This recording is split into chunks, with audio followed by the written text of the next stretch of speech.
اس لیے خوبصورت لہجے سے آپ کسی سے بات کریں، حسین انداز میں کسی کو سمجھائیں۔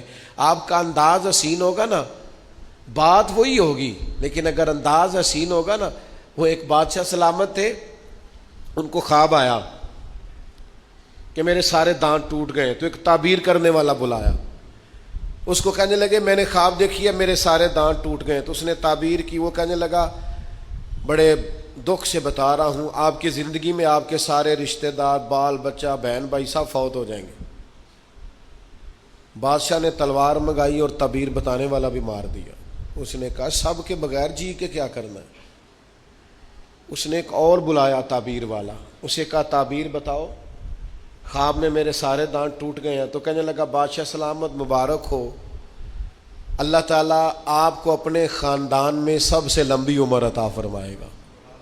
بادشاہ نے اسے انعام دیا، تحفے دیے۔ اچھا یہ بتاؤ اللہ سب سے لمبی عمر عطا کرے گا، اس کا ترجمہ کیا ہے؟ وہی ترجمہ ہے نا جو پہلے نے کہا ہے۔ اس نے کیا کہا ہے؟ سارے مر جائیں۔ تو بادشاہ نے کہا بھئی سارے مر جائیں جینا کیوں ہے؟ اور اس نے کیا کہا اللہ تجھے؟ تو بات اگرچہ بے سلیقہ ہو کلیم، پر بات کرنے کو سلیقہ چاہیے۔ آپ بے سلیقہ بات بھی کریں پر مہربانی کریں کسی سلیقے سے تو کریں۔ تو لوگ سلیقے سے بات نہیں کرتے، لہذا اس کے نتائج ٹھیک نہیں نکلتے۔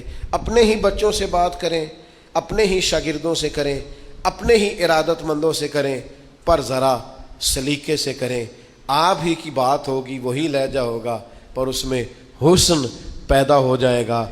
کچھ لوگ ایسے ہوتے ہیں جن کو دیکھتے رہنے کا، سنتے رہنے کا اور ان سے بات کرتے رہنے کا سنا ہے، بولے تو باتوں سے پھول جھڑتے ہیں۔ اگر یہ بات ہے تو چلو بات کر کے دیکھتے ہیں، تو لذت آتی ہے ایسے لوگوں سے گفتگو کرنے میں۔ اللہ تعالی ہمیں زبان و بیان کا حسن عطا فرمائے۔